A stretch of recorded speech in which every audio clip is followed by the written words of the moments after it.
Hello दोस्त। आज मैं एडिसन भाई।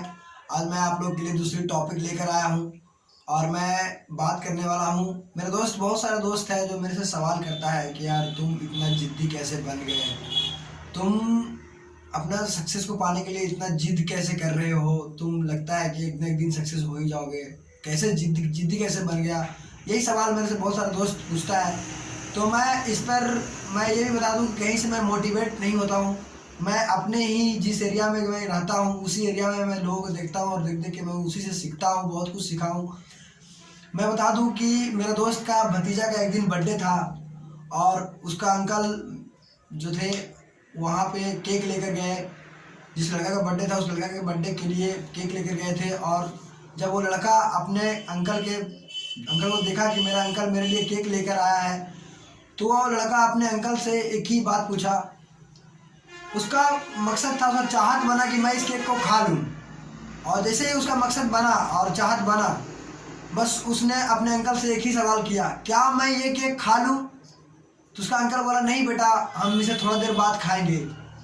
फिर थोड़ा देर बाद फिर से वो लड़का वही सवाल करता है, क्या मैं ये केक खा लूँ? फिर से उसका अंकल बोला कि नहीं बेटा, इसको थोड़ा देर बाद खाएंगे। फिर से वो लड़का वही सवाल करता है, क्या मैं यह केक खा लूँ? उसका अंकल कुछ रिस्पॉन्स नहीं देता है, कुछ नहीं बोलता, शांत हो जाता है। लड़का थोड़ा देर बाद और रुका, फिर से वही पूछा, क्या मैं यह केक खा लूँ? अंकल बोला, बेटा थोड़ा देर बाद खाते हैं। फिर से वो लड़का वही सवाल किया, क्या मैं यह केक खा लूँ? अंकल जब तक हाँ नहीं कह दिए तब तक वह बच्चा उस सवाल को बार बार दोहराते रहा, क्योंकि उसका मकसद था केक खाना। जब तक अंकल उसका हाँ नहीं कर दिया जब तक वो लड़का चुप नहीं रहा। मतलब अंकल का जो ना, मतलब थोड़ा देर बाद खाएंगे, ये जो बात था ना, उस लड़का के कान तक पहुंच ही नहीं पा रहा था। मतलब कि उसको सुनाई नहीं दे रहा, उसको सिर्फ हाँ चाहिए था। और उसने अंकल से अपने अपने जिद के आगे हाँ उगलवा ही लिया। और देखा जाए तो मैं इस कहानी को इसलिए कह रहा हूँ कि मैं जब भी मेरे अंदर अपने सपने को पूरा करने का जिद आती है तो मैं उस बच्चे को याद करता हूँ। यार क्या हुआ, लड़का था जो अपने जिद को पूरा करने के लिए अंकल को सिर्फ एक ही सवाल बार बार करता गया। जब तक उसे हाँ नहीं मिल गया तब तक वो शांत नहीं रहा।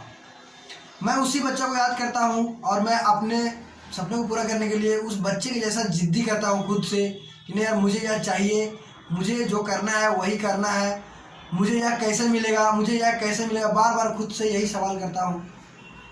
तो मैं ये भी बोलता हूँ कि जब भी आपको भी जिद्दी या अपने सपनों को पूरा करना होगा तो आप जिद्दी बनिए। और जिद्दी एक बच्चे जैसा बनिए कि बच्चे अगर उसे एक चॉकलेट चाहिए और नहीं मिलता है तो अपने माँ बाप से रूठ जाता है, खुद से रूठ जाता है, तब तक नहीं बोलता है, जब तक खाना नहीं खाता है तब तक उसे वो चॉकलेट मिल नहीं जाता है। तो आप भी अपने सपनों को पूरा करने के लिए एक बच्चे जैसा जिद्दी बनिए, तभी आपका भी सपना पूरा हो सकता है। जो आप बनना चाहते हो आप वो तभी बन सकते हैं। एक जिद्दी आदमी ही इतिहास रचता है भाई, मैं बोल देता हूँ। जब आपके पास जिद है